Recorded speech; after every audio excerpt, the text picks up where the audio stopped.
just to recap, on the workshop objectives and why we're here. So as I've already provided in all the communication materials, the sequence of this workshop has been designed to take you through the remote sensing process from the beginning, from data acquisition. So hence yesterday we began at ESA. They gave us a huge overview of all their different missions with a focus on Sentinel-1 and Sentinel-2. We had the opportunity to have a UAV drone demo and collect some UAV imagery and explore that a little bit. And then moving forward, we're going to go on to how we analyze this data and some of the information products you can take from it. Okay. So the aim is to introduce you to the principles of remote sensing and give you some of these tools so you can apply. We want to build a solid understanding of the principles of remote sensing and what we're doing in VAM HQ. So when you go back to your regional bureau, to your country office, you know what support we're able to provide you, and you have a little better understanding of how to maybe explain the products to managers and other colleagues in your office. And also, on top of this, it would be great if you could take some of these skills and implement it into your own work stream when you return, and we'll do our best to support you in that area. And then another objective, which I think is really important, is to improve the knowledge sharing between HQ and the field offices and to try and create a better connection there. So I know also many of you are well versed in remote sensing and you already have your own operations, and it'll be great to hear more about that too on the HQ side and vice versa. Okay. So we've had an ongoing collaboration with the Harvard Humanitarian Initiative for the past couple of years now. So I don't know if Sarah and Isaac just want to raise their hands. So as part of that collaboration, they have provided us a lot with analytical support, and they have also developed a workbook. I guess it's more of a guide, an introduction to remote sensing for humanitarians. So I think tomorrow morning we will be passing out a USB stick with this guide on it, and it just takes you through the some of the visual interpretation skills, and there are a lot of resources in there too, and Syra, I think we'll talk about it more, what's in the guide. On the USB drive, we've also provided you with a few useful things, such as the QGIS executable. I heard that some people had trouble downloading it, so we moved it onto the USB drive, so you can add that, and some basic files for mapping. Okay, VAM HQ geospatial team. We're not all here today, and now I'm going to embarrass my colleagues and ask you to stand up.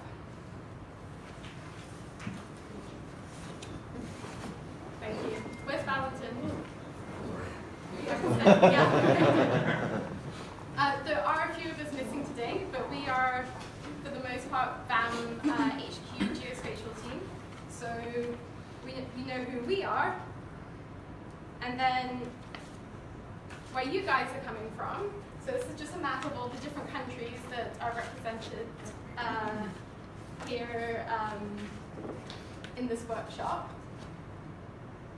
So from the regional bureaus, we have a representative from all the regional bureaus here, and then a few of the country offices, and then we have some external participants from a few other European countries. So this is who you guys are. Okay, this is, as you all know, you had to fill out a pre-workshop survey. So I want to just take a couple of minutes now and go over that. So I'm going to jump to the forms because they have already prepared it very nicely for me, so I don't have to do it myself. Okay. So first first of all, thank you. I think we had 25 people submit the form, which was very helpful. And the idea was to get an understanding of everyone's level of GIS and remote sensing. So, as you can see, 40% of us are advanced users, and and then 12% experts. So I think we mostly fall into the category where everyone has had some exposure to GIS, and there are very few without any. I had asked a few questions on how do you integrate this into your professional experience, and I won't go through all of them, but just to summarize, a lot of it's for cartography, for mapping services, some is for the spatial data infrastructure and managing that, but a lot of it's taking food security information and communicating it to WFP and also a wider audience. So I can skip through some of these questions. But I wanted to understand, what's already your exposure to remote sensing. So quite a few of you have been exposed to it or are advanced users, which is great for this workshop. But then we get to Google Earth Engine, and it's the reverse. So not so many people have experience in Earth Engine, which I feel, there is a void, and it's really great that we're having this workshop that we can help to fill that void over the next few days. It's great to have a foundational understanding of remote sensing. However, for Google Earth Engine, if we're all kind of starting at the same level, it is a code editor script, and you code with a script. So really, we're kind of all starting from the same level when it comes to Earth Engine. So even if you haven't had so much experience in remote sensing and GIS, for Earth Engine, it's okay. Okay. Oh, we have a few here. So then I'd like to invite you in the last 2 days, if you would like to share any scripts. We have some Google Earth Engine users here from RBC. So if you would like to demonstrate and show what work you've been able to do, that would be really helpful if you want to give like a 5-minute demo of the work you've done. So now, going back to the presentation. Okay, so now we're going to talk a little bit about some of the different applications of satellite imagery and VAM, and some of the map products that we have shared back to you guys. So to give you an overview, and this slide here will be common probably throughout the workshop. This just summarizes the main areas and the main types of satellite imagery that we are currently using on our team. So we start with the top up here with the low resolution satellite imagery. This is used mostly for our global seasonal monitoring system. It's low resolution, which means you don't have so much detail when you zoom in. However, it's quite light, and we can run it at a global scale. So actually, we update our system every 10 days with vegetation data and also rainfall data. This information gets pushed to our DataViz platform. Can I just get the sense, how many people have been to the DataViz platform? Okay, great. So a lot of you use it, and I think we'll go into a bit more depth later on in the week. But it's a really useful resource, especially if you want to understand the main growing season, like when's the peak of the growing season, and pre-harvest and post-harvest in there. So like I said, this is for our global seasonal monitoring system. Then we move to high resolution imagery. When I talk about high resolution imagery, I'm referring to 10-meter Sentinel-2 product. Many people have different definition of what's high resolution, very high resolution, but for this workshop, we're talking about 10-meter resolution. And we use this for our crop type mapping exercise that Rogerio presented yesterday at Esrin. And we also use it to look at land cover changes. And I'll give you a few examples later. And we can also use it to assess the impact of conflict on agriculture. Then we move to the final resolution imagery, which is high resolution imagery. And when I refer to this, I'm talking about sub-meter pixel level resolution. So you're going from 1 meter down to maybe 30 centimeters in some cases. This data product is really detailed. You can do some great things with it, such as damage assessments, monitoring population dynamics by counting the structures. We can use it to identify some spontaneous and informal settlements. However, because it's so detailed, it's not something that you use on a global scale. So you're going down a little bit and you're looking more on the village level, maybe a little bit wider.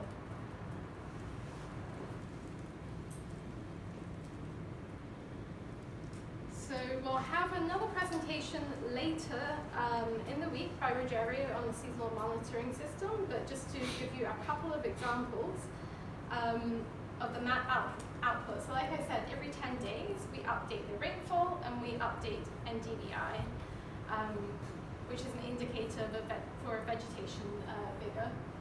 And then we create these maps that we refer to as anomalies. So we have a rainfall anomaly, and this looks at the long-term trends, so today versus the long-term trends, so we can understand whether it's above or below normal conditions. And then, what's the long term? How many years is long term? For I think 20 years that we use for the vegetation, and 15 years for the vegetation and 20 years for the rainfall. But for the rainfall, we do have a data set that goes back to 1981. So it's a really valuable resource to have that we can look so far back. And then we also integrate some forecast products into our analysis, which is this lower one here, and it just shows whether they predict it's going to be above or below average trends.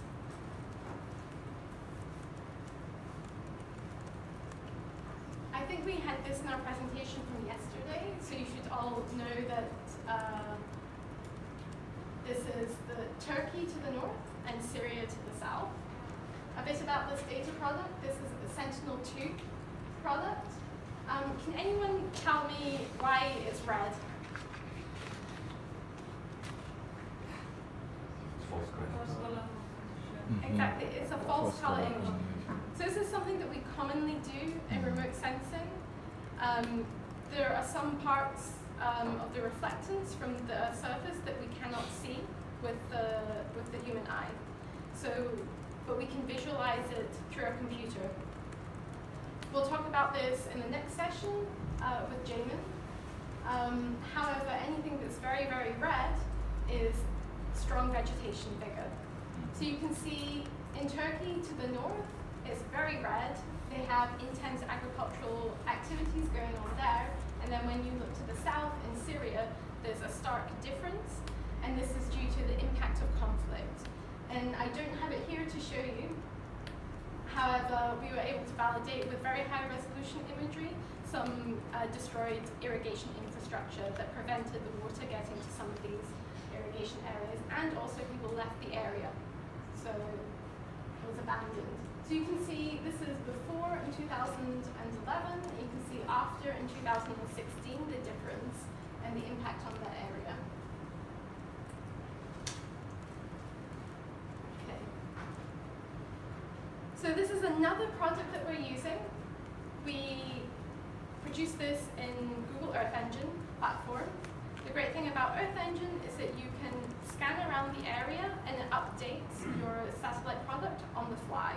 So when you have a request from your country office and you want to move around a little bit outside of maybe the area that they initially asked you to look at, you can just scan the map and it will update and provide you with that product. This is another example of a false color image. So this green is not all vegetation. Some of it is, but it's not real color. So this particular image, it takes satellite data from a whole year, from 2016 and 17 growing season in this area, and it summarizes it into one image. And then each color represents a different time in that growing season. So if we did have lots of areas of red, you would say that the main vegetation vigor was happening earlier in the year.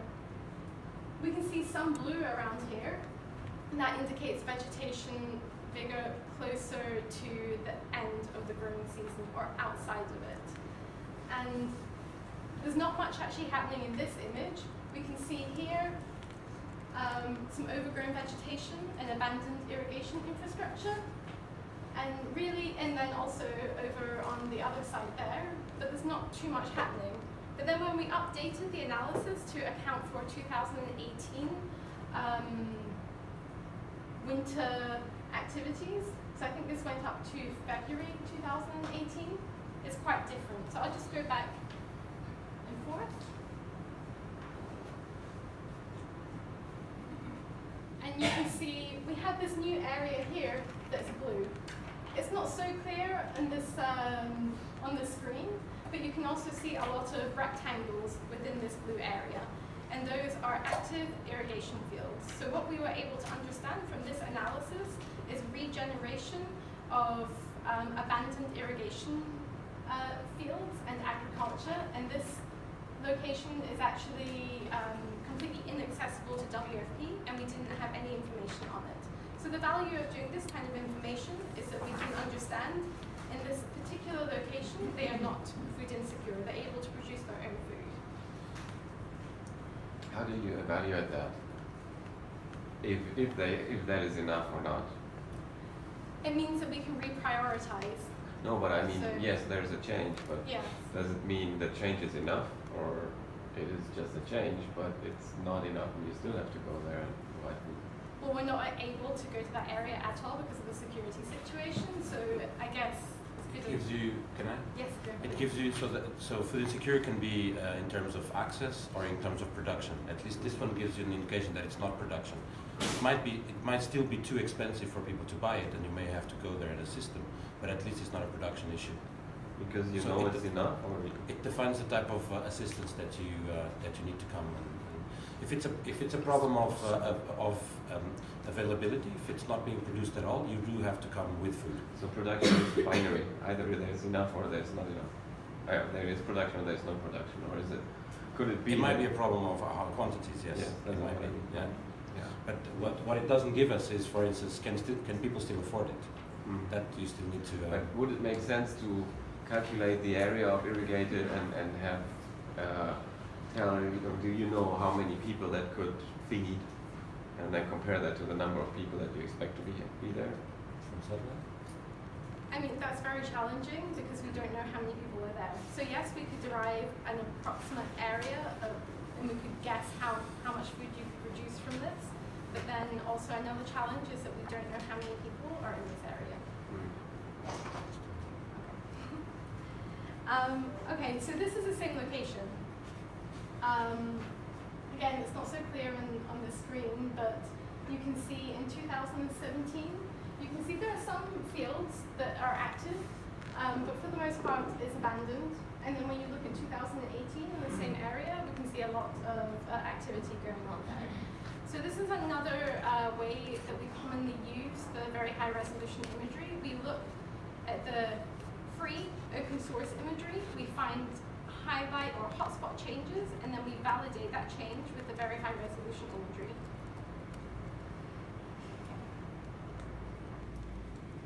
So this is in South Sudan, in Pajak, and it's the same product that I showed you before. So in different areas that you're looking, the satellite imagery will look very different, even though it's the same product. So we can see, and I think you also saw this map yesterday, so you can see in 2016, these dark lines here, and like the dark squares in the middle, this is roads and settlements. The really colorful pattern all around, how you would interpret this is agricultural fields. So this situation, it looks okay. And then when we look forward to 2017, again, there's a huge change, and there's a loss in agricultural fields, so possibly farmland abandonment, and also settlement loss. I have like a Lawrence, right? Said, do you have a history record to compare for making it that is not a normal situation, that is recurrent to the years, because it's 2016 and 2017, but the ignorance is enough. It's okay. It is how I say it's a problem, or there is not a recurrent situation. Okay. I don't know. So for this particular data set, Sentinel-2 only goes back to 2015. So if we want to do like time series analysis, we would have to use a different product to do that. However, we do have validation from the ground. We know that there's conflict in this area. So I think our assumption is safe that this is 2017 is not a normal year. And also we've had a lot of surveys, maybe not directly in that area, but the ground information to cross-validate what we're seeing. But that's a really good point. It would be interesting. Like indicators. Yeah, and that's something we're working on. This is a very new product that we just started using in this way. So we're trying to figure out how to make it better as well. And maybe we can look at other data, maybe Landsat time series, which goes back a lot further to understand what's normal. Also in this area, so this is South Sudan, Rogerio has the crop type mapping initiative. So they're able to predict what the situation should be in this area without going there to collect the ground data. So they collected ground data in other locations, then in these inaccessible locations, they can better predict. And then the plan is to overlay that output, which is ground validated, with this Earth Engine. This is more of a guess to understand overall the situation. So we can make the results of the analysis stronger that way.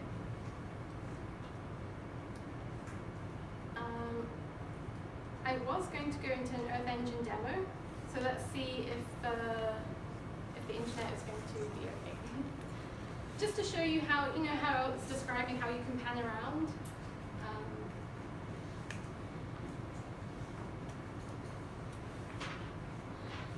But we'll see in a moment. If it takes too long, we'll move on. Did everybody sign up for the Earth Engine account? So make sure you do that today, because in the coming days you're going to need that. Okay, the script is not loading, so I'll just go back to the presentation. Okay, so we've talked a lot already about the crop type mapping initiative in Karamoja, Uganda, also in South Sudan. So I don't really need to go further into that. Okay. So one of the main projects that I've been involved in the last little while is monitoring population displacement through satellite imagery, which is very challenging. We have access to this very high resolution imagery, but we need to know exactly where to look before we order it. So I'll come to that. I'll just step back a little bit. So we're using satellite imagery to assess the prevailing conditions in hard-to-reach areas in order to help managers, sorry, this is northeast Nigeria, but it's everywhere, understand what the ground situation is. So when they don't have access, we can provide them information, but it also works the other way. If they do have access to this area, they can help us validate our analysis. So we look for various things. We look for settlements, we look for agricultural activity, we're able to look for irrigation activity, and also livestock. In the very high resolution imagery, we're able to detect some livestock movements through that area. I'll skip past that. Okay, damage assessments. So this location here was a very, very wide area that we were asked to cover. And this is actually in Myanmar, so we can talk about it now because there's a lot of public information out there on Myanmar. So we were asked to do a damage assessment and to understand how many villages had been razed to the ground, and maybe understand how many people were left over and whether WFP had to provide assistance. So the area was very vast, so instead of, it would take forever to go in with the very high resolution imagery and count every village and understand that way. So instead, we use this normalized burn ratio. So most people in here are familiar with NDVI, which is a vegetation, it looks at vegetation health and vegetation vigor. And we can go, in the next session, we'll have a proper description of how that's created. In a similar way, we create this ratio with the different spectral bands, and it very well highlights areas that are likely to be burned. So we use this to highlight hotspot areas that are damaged. And then after we've found those locations, we go in with a very high resolution imagery and we validate what we found, and then we do a more in-depth damage assessment. So one of the outputs to this was a percent damage. So for every village that we found using this product here, we validated with very high resolution, it was damaged and the proportion of damage. So we know if it's completely gone and it's 100% razed to the ground, we don't need to worry about that because there aren't any people in that location. And then we can reprioritize. So yeah, this is a normalized burn ratio example here. Here is a zoom in. And you can see the brown locations correlate well to this settlement pattern. So this is before. Again, it doesn't show up very well on the screen, but there are houses in here. And then after, you can see it's totally been razed to the ground a few months later.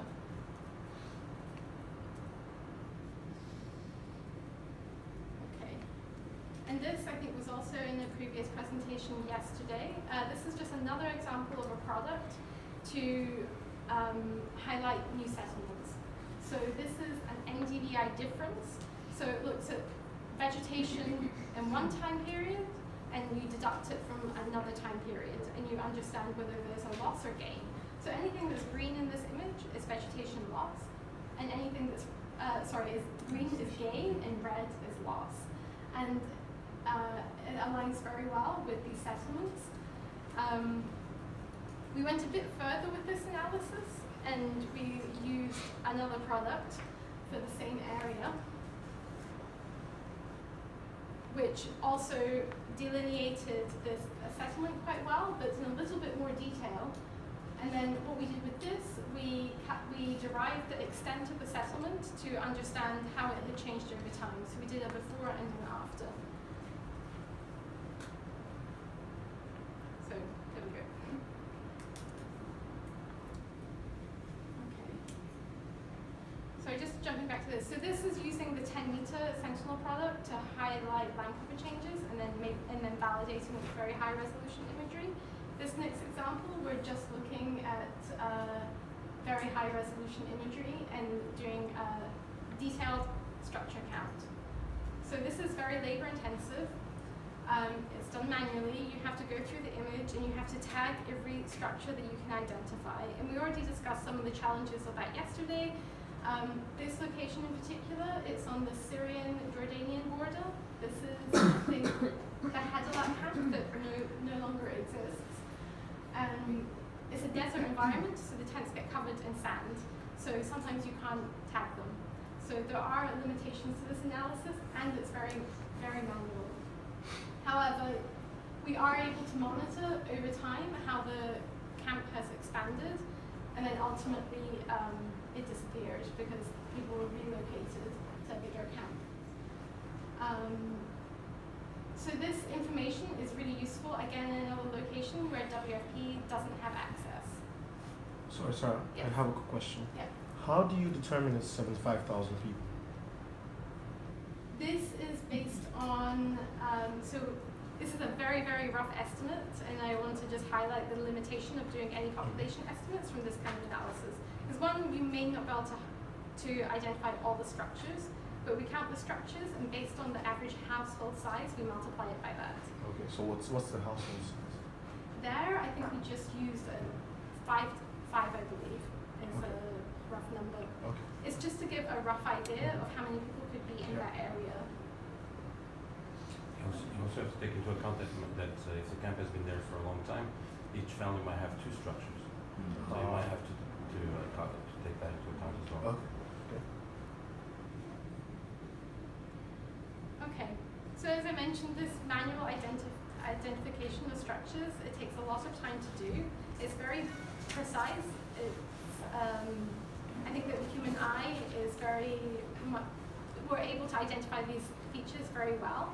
And however, now we're trying to develop some automated procedures to do this. So, at the moment, the human eye is better at doing this, but we are working on some automated detection of structures. We'll have a presentation later today with my colleague Jean-Baptiste, who's back there, who will go into this in a little more detail. But I just wanted to demonstrate some of the outputs that we've had so far, and we're close to it being. This still requires some manual validation afterwards. But here's before, and this is in Uganda, and here's after. So you can just see the pink dots are the structures that were identified by the process, by the structure detector.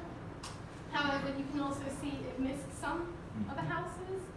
It counted some trees over here. And then also some structures were counted twice. So we've been working the last few months to optimize this and make it a bit better. But in order to get to this final output, you have to provide training data. So the output that you get is only as good as the training data that you put in. So this still takes time to prepare your training data. There's still time required by an analyst to manually tag some of these structures, then to feed into the model, and then it runs and it predicts in other areas.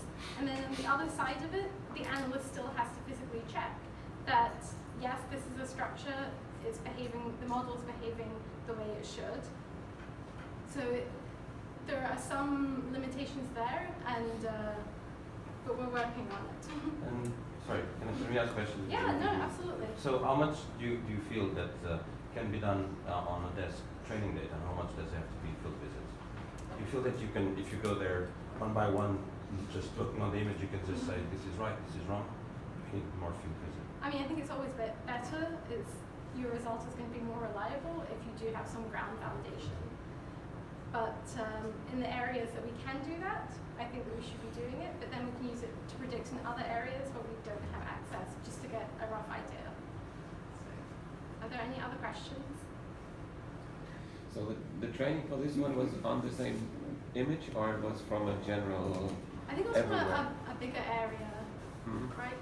So do you want to get a library of samples for every situation, or do you always have to create your own? I mean, if we could have a library of samples for like similar contexts, because of course Uganda is going to look very, very different to Myanmar. Yes, and every image looks different because of the season and so on, so I don't know if that's even feasible. I mean, we have done that. We have mapped many places, and we now have a ton of structures that we mapped, but we have not extracted that to create this kind of library. Okay. So it would be an interesting thing, but at the same time, I'm not that much an expert in CNN. I guess this is so. It would be a lot of work, so we will have to think if it's worthwhile. Yes, and that's a very good point. Like the effort that you put into making this automated system versus just doing the manual work. Like it's a balance, and we're exploring it now, but we'll make a decision at some point. So that's the end of my presentation. That was just a brief highlight of some of the different products that we're using and projects and our team. So I'd like to introduce you now to my colleague Laure, who's going to review some other applications.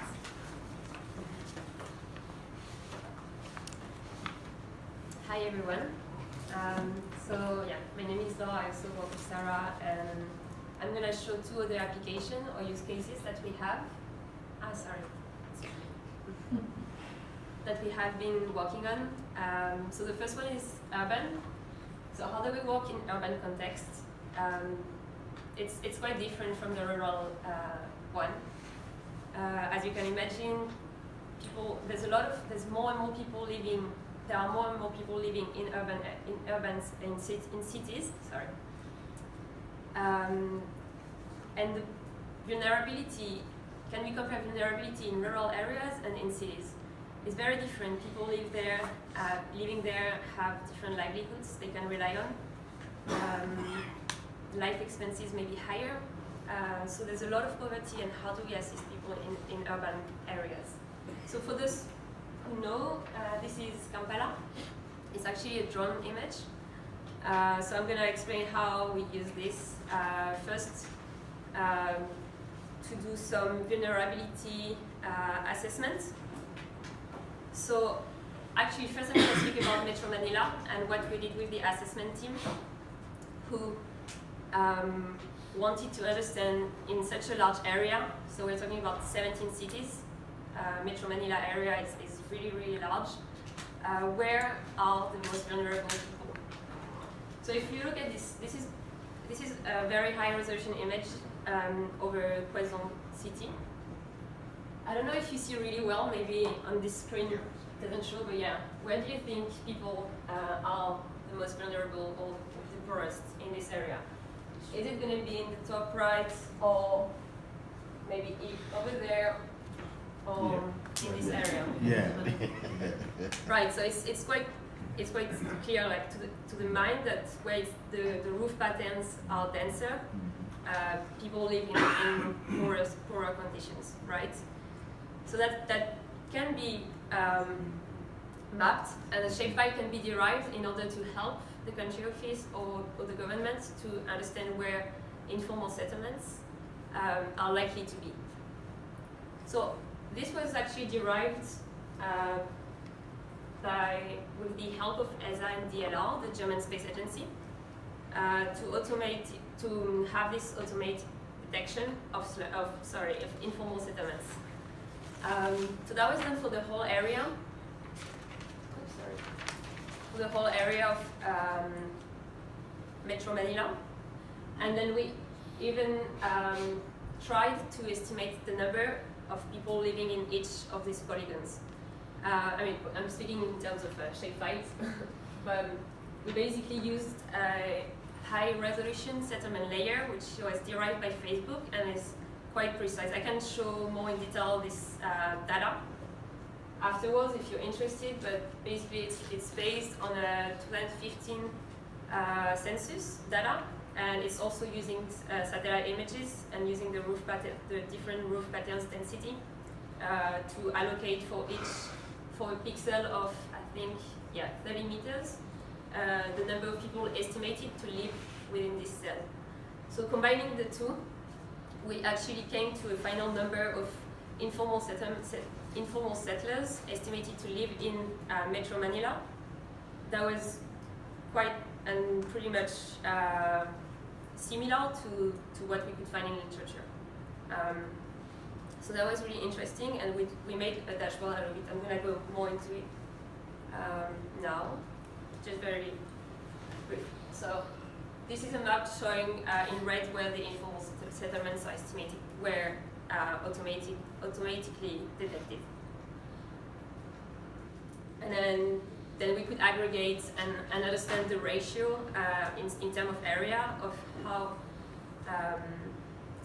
the percentage of informal settlements per barangay, which is the uninformal level in the area. So this helped the country office when they went to do a survey, an assessment to pinpoint the areas where to go first.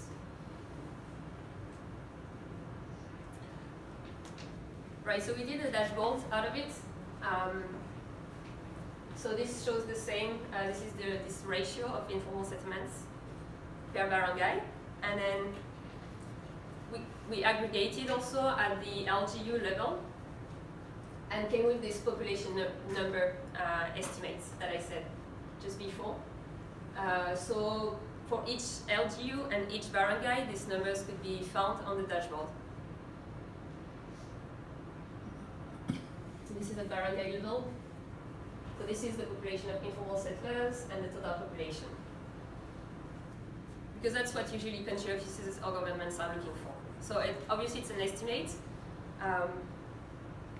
and it's an experiment. But there was another level we tried to go to.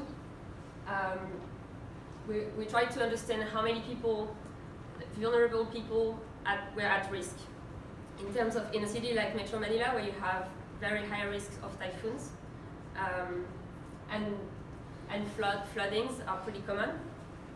We overlapped a map of flood risk and estimated the number of people in flood-prone areas, the number of informal settlers in flood-prone areas, and came with these numbers for each barangay.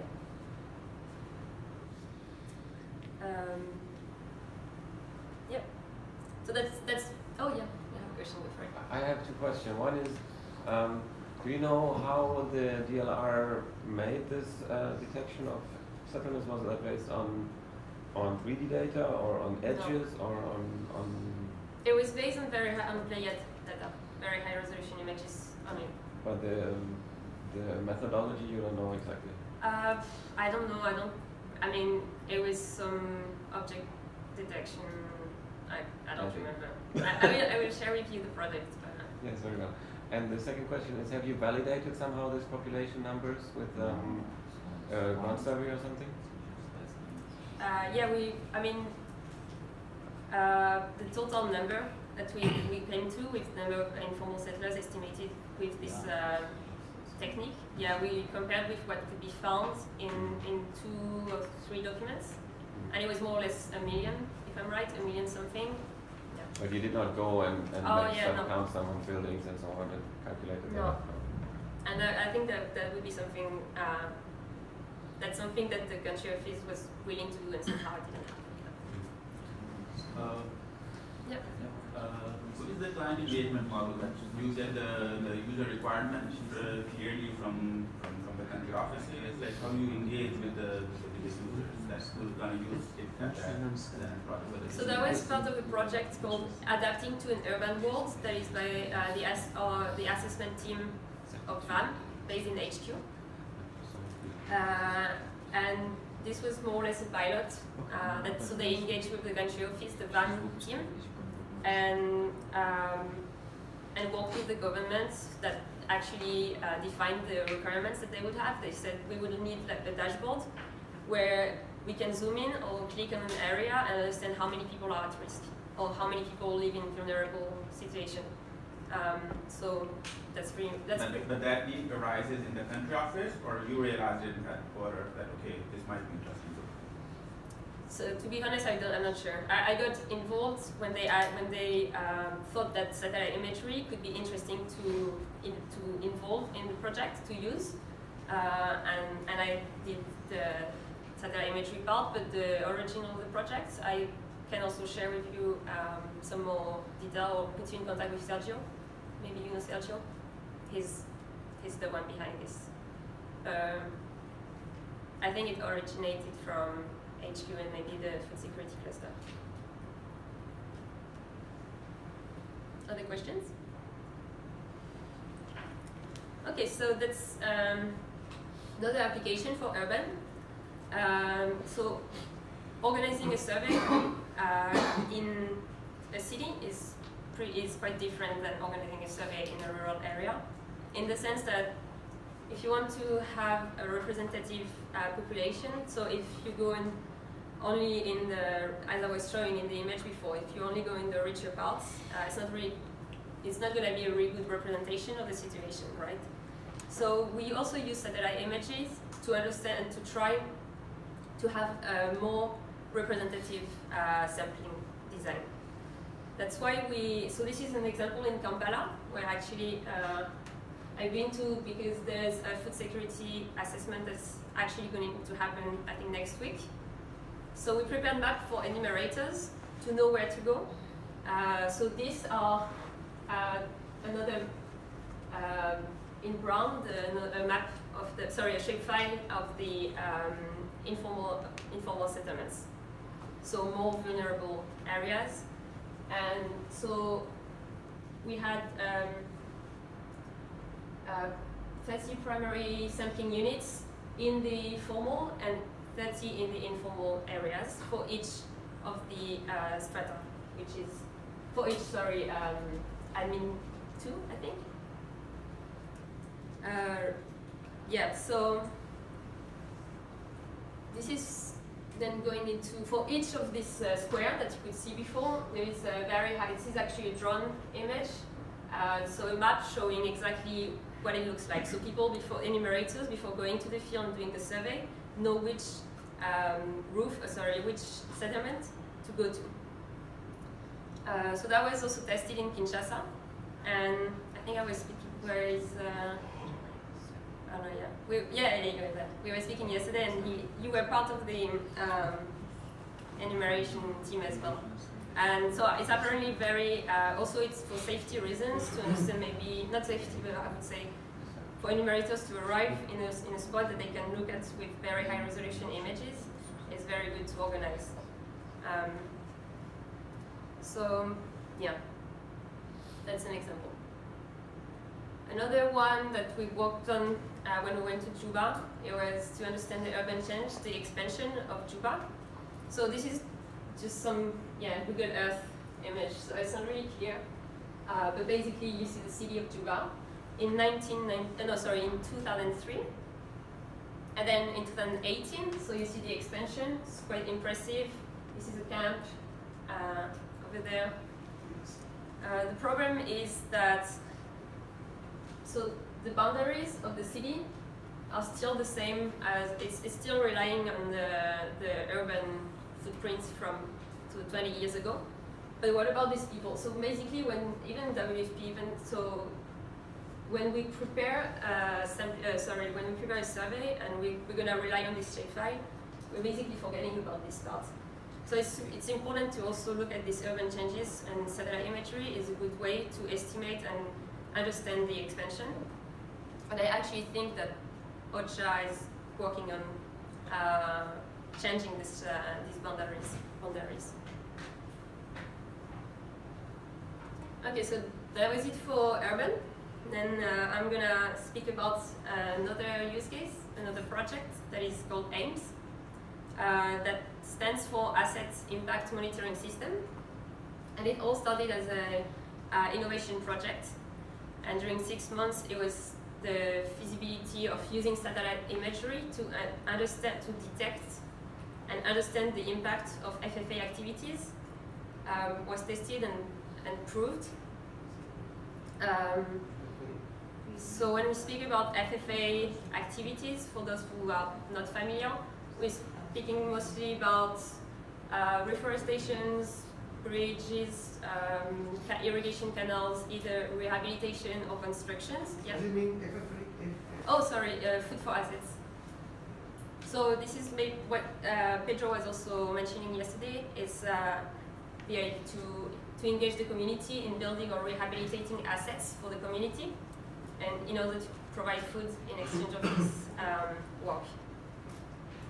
So in this picture, you can see, for instance, some soy buns, which are some kind of terraces to retain water in slopes in order to grow trees and reforest the area. These are some dams. This is in Afghanistan. These are some new dams. This is a water pond. So this is a good example of the different assets that you can have. And this is Afghanistan country office having fun and writing WFP, so we're sure we're looking at the right assets. That was from July 2018. So yeah, I'm just showing the after image, but basically if you look at before, there's nothing. And it's very powerful tool for country offices to show to donors and prove that the work has been done.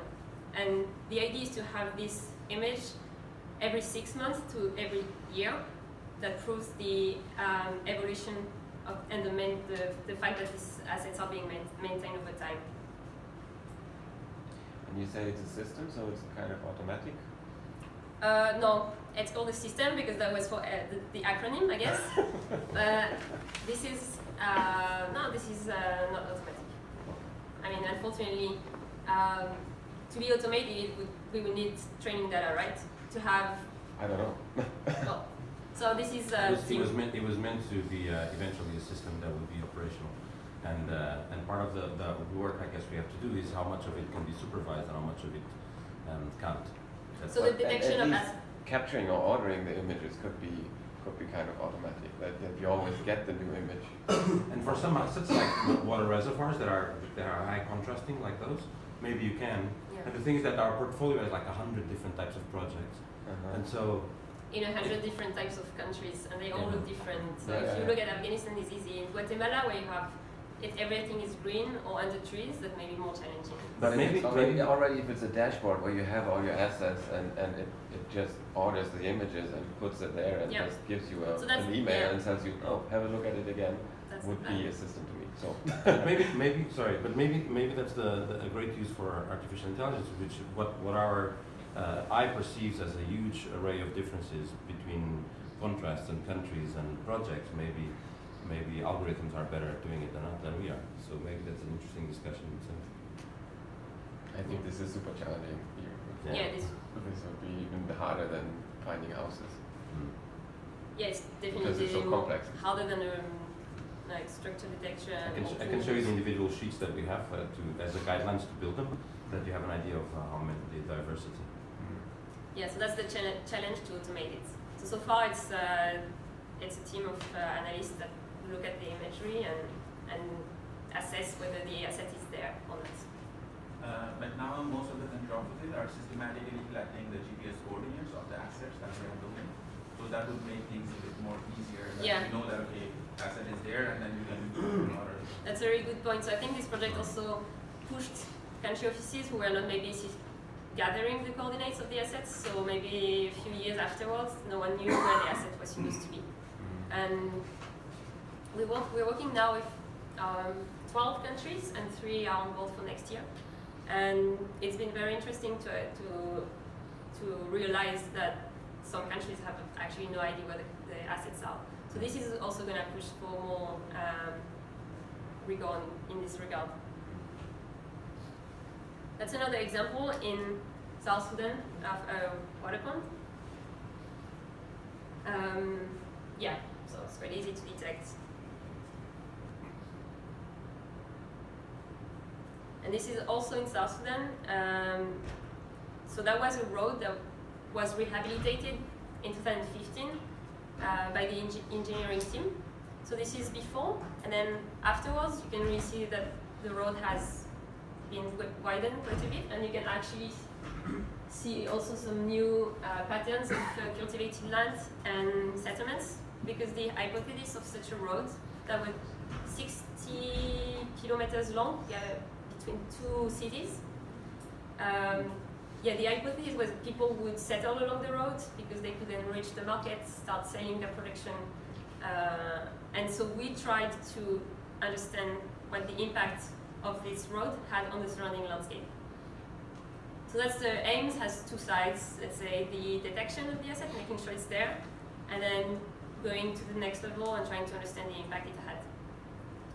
So this is very high resolution imagery, so we can see indeed, okay, so 2017, unfortunately in this area there's been a lot of conflict, and it's not accessible. And indeed, when the donors, which are, I think, which is the Kingdom of the Netherlands, were asking what happened with the money we gave to South Sudan for the rehabilitation of this road, there was absolutely no data on it, and there was no way someone could go and try to get some data on the field because it was too unsafe. So, we Yeah. did 2 months ago. We were able to do that Oh, road. so how is it? I was traveling on that road 2 months ago. Now it's open, just for your information. Cool. And is it maintained? Because it doesn't look like it's being maintained on the imagery. I don't know. It's like narrowing. No, it's the vegetation is covering some part of the road, of course, but from security point of view, now it's open. Okay, yeah. Because when I came to Juba in March, we had a discussion with the M&E team, and they said that they had no data at the time, and they had to do a report to the donors, so they were really enthusiastic in having some satellite images. But yeah, good to know. I wonder if people are still living along these roads. So. It's complicated. However, so we tried to, before the conflict arrived and reached this location, so 2016 was a year we could use for after rehabilitation to compare with before rehabilitation to 2014 and understand the overview what happened along this road. So within the 5-kilometer buffer along the road between Pageri and Magui, which is the other town,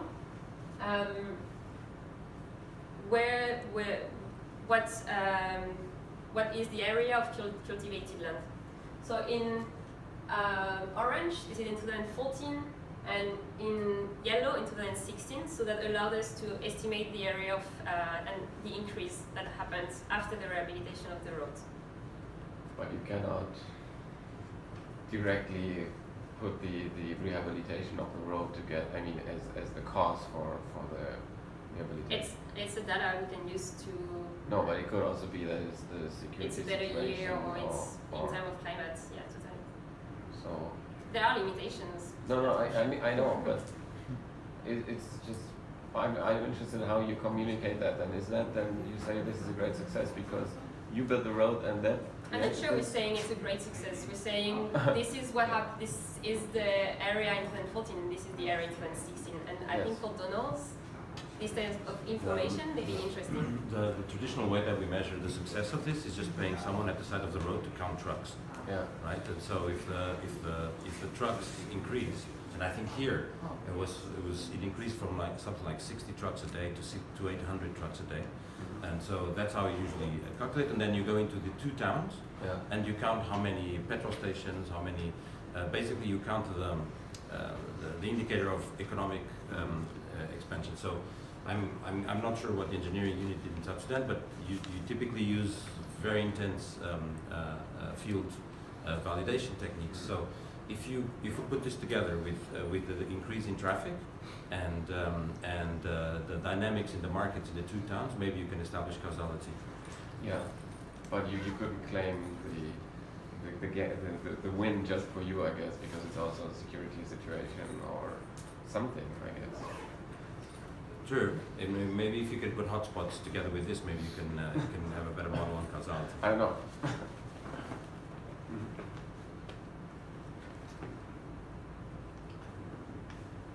Oh, and that's where the very high resolution images I showed just before was. So this was derived from Sentinel images again.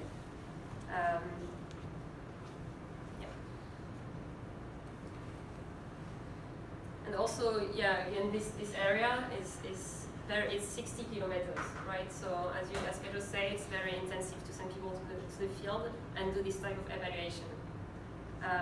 So yeah, sure, I don't think that's perfect, but it exists.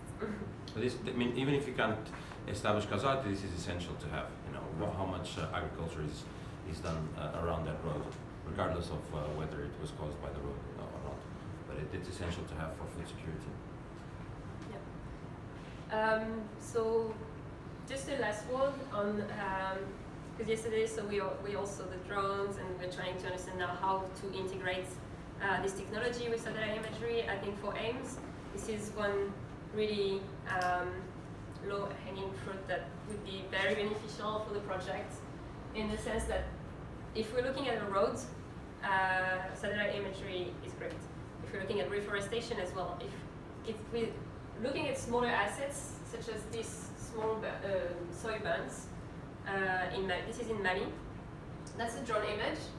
So this can be actually really well seen. This is a dam, but it's really small, and I was trying to, so I looked at the coordinates in this image and tried to look for it on the very high resolution images, and I first couldn't find it because it's quite small. You can't even see the dam. So that's the limitation of very high resolution imagery, and that's where the technology like drones could be very beneficial. So yeah, we're looking into this now, and yeah, this is it for AIMS. So if you have any questions. I have a question again. So how do you organize the information flow from these people and you? Is it they ask you and then you produce it as a kind of service provider, or you just tell them how to do these kinds of things here and then they do it on their own? For most of the use cases we showed, it's us doing it on request. in Okay. HQ basically. I can't think. So seasonal monitoring would be something that is more that country offices or regional bureaus are also doing. But for this type of for aims, I mean for aims, in some cases I think some country offices have had some initiatives to do similar things. Yeah, for urban, for instance, it's quite an experiment, so there's nothing that is already in place within WFP at the Well, let's say some of these people would be interested in having something like that. They yeah, I think just that's why go we're and- showing it. Yeah. Okay. And they don't have to pay, or so. I don't know. Okay, so AIMS, for instance, is a service that requires a lot of also time. So we're providing up to 100 assets can be monitored by country office. So this is people, the country office has to subscribe to a program that is something like $12,000 a year. But in the other ones we presented are not, our team is doing it as a service, yeah. So $120 per asset. Yeah. In case of urban numbers, did you give any weighting to multi-story buildings? Sorry? Do you give any weighting to multi-story building for calculation of urban people? I'm sorry, I didn't get it. You said that for the calculation of the peoples, you just counted the average household size. But in urban area, definitely some stories are some buildings are Higher multi-story. units. So how you come up with that numbers? I'm not sure. We haven't taken this into account. I have a talk tomorrow. Shortly on that. That's a good question, yeah. There's some stuff that we did we were using volumetric. So with the 3D model, we could just have the square footage and cubic footage and math that. Yes. Okay. Thank you.